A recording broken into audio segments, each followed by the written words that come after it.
تو اللہ تبارک و تعالیٰ نے فرمایا قُلْ لَا أَسْأَلُكُمْ عَلَيْهِ أَجْرًا إِلَّا الْمَوَدَّةَ فِي الْقُرْبَى، اے پیارے حبیب صلی اللہ علیہ وسلم فرما دیجئے یہ جو میری وجہ سے تمہیں اسلام ملا، میری وجہ سے تمہیں قرآن ملا، میری وجہ سے جو تمہیں رمضان ملا، میری وجہ سے جو تمہیں رحمان ملا، اور میری وجہ سے جو تمہیں شریعت کے احکام ملے، اور میری وجہ سے جو تم طریقت کے اسرار و رموز سیکھتے ہو، اور میری وجہ سے تمہیں زندگی ملی، اولاد ملی، زندگی کی نعمتیں ملی ہیں، یہ جو کچھ بھی تمہیں میری وجہ سے ملا ہے، میں اس کے اوپر تم سے کسی قسم کا کوئی سوال نہیں کرتا، میں تم سے کوئی چیز نہیں مانگتا،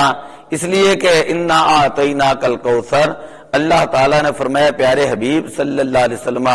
ہم نے آپ کو کوثر عطا فرما دیا ہے، ہم نے آپ کو کوثر عطا فرما دیا، کہ ہم نے کوثر کا مطلب ہے کہ ہم نے آپ کو خیر کثیر عطا فرمائی، کہ دنیا کے خزانے، آخرت کے خزانے، کائنات کی ہر بلائی، کائنات کی ہر نعمت اے پیارے حبیب صلی اللہ علیہ وسلم ہم نے آپ کو عطا فرمائی، دنیا کی ساری نعمتیں ہم نے آپ کو عطا فرمائی، آخرت کی ساری نعمتیں ہم نے آپ کو عطا فرمائی، جنت کا مالک و مختار ہم نے آپ کو بنا دیا، آپ جسے چاہے دنیا کی نعمتیں عطا فرمائیں، جسے چاہے آپ آخرت کی نعمتیں عطا فرمائیں، جسے چاہے آپ جنت کی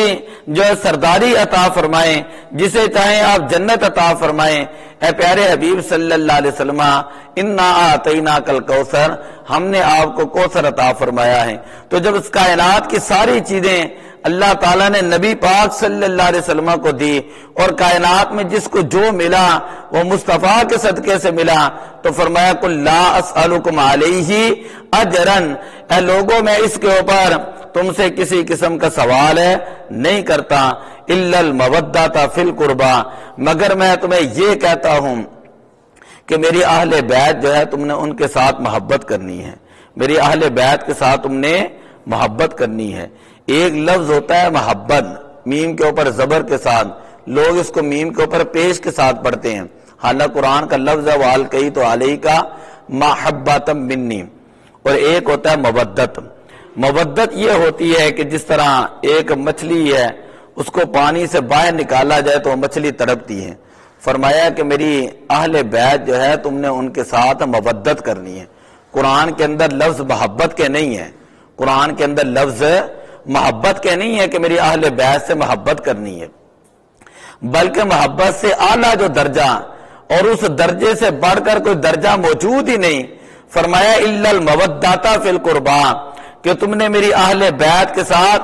مودت کرنی ہے، کہ اس طرح ٹوٹ کے تم نے میری اہل بیت کے ساتھ مودت کرنی ہے کہ میرے حضرت علی المرتضیٰ ان سے مودت کرنی ہے، میری شہزادی کونین سے محبت کرنی ہے، مودت کرنی ہے، حضرت امام حسن مجتبی رضی اللہ تعالیٰ عنہ ان سے مودت کرنی ہے، حضرت امام حسین رضی اللہ تعالیٰ عنہ سے مودت کرنی ہے۔ کیوں؟ اس لیے کہ حضور علیہ الصلوۃ والسلام نے فرمایا علی منی وانا منہم، علی مجھ سے ہے میں علی سے ہوں، فرمایا حسن منی وانا منہم، حسن مجھ سے ہے میں حسن سے ہوں، فرمایا حسین منی وانا منہم، حسین مجھ سے ہے میں حسین سے ہوں، فرمایا فاطمہ تو بدعت منی، یہ فاطمہ میرے جگر کا ٹکڑا ہے۔ تو میرے اعلیٰ حضرت عظیم البرکت مجدد دین و ملت الشاہ امام احمد رضا خان فادر بریلوی رحمت اللہ تعالی علیہ فرماتے ہیں تیری نسل پاک میں ہے بچہ بچہ نور کا، تیری نسل پاک میں ہے بچہ بچہ نور کا، تو ہے عین نور تیرا سب گھرانہ نور کا۔ سامعین محترم، یہ حضور علیہ الصلوۃ والسلام کی آل کے ساتھ اگر کوئی بندہ دنیا کے اندر محبت کرتا ہے، ایک نہیں بے شمار احادیث ہیں جن کے اندر موجود ہیں کہ من بات علی حبی آلی، جو بندہ میری آل کے ساتھ محبت کرتے ہوئے دنیا سے جاتا ہے، مات شہیدہ، اللہ اس کو شہادت کا مقام عطا فرماتا، داخل الجنہ، اللہ اس کو جنت کے اندر داخل فرمائے گا، اور جو اہل بیت کے ساتھ بغض رکھتا ہے اس بندے کی تو سرے سے نماز ہی نہیں ہوتی، اس بندے کا تو سرے سے جو ہے وہ ایمان ہی قبول نہیں۔ جہاں پر اہل سنت و جماعت حنفی بریلوی ان کے لوازمات میں سے یہ چیزیں ہیں کہ اللہ کی توحید کا اقرار کرنا ضروری ہے، نبی پاک صلی اللہ علیہ وسلم کی رسالت ختم نبوت کا اقرار کرنا ضروری ہے، ساتھ ہی جو ہے ایمان کا تقاضا یہ ہے کہ انسان اہل بیت پاک کے ہر فرد سے محبت کریں، اور ان سے محبت کرنا یہ ان کے ایمان کا تقاضا ہے۔ انسان کا ایمان اس وقت تک مکمل نہیں ہوتا جب تک وہ اہل بیت سے محبت نہیں کرے گا، جب تک وہ نبی پاک کے صحابہ سے محبت نہیں کرے گا۔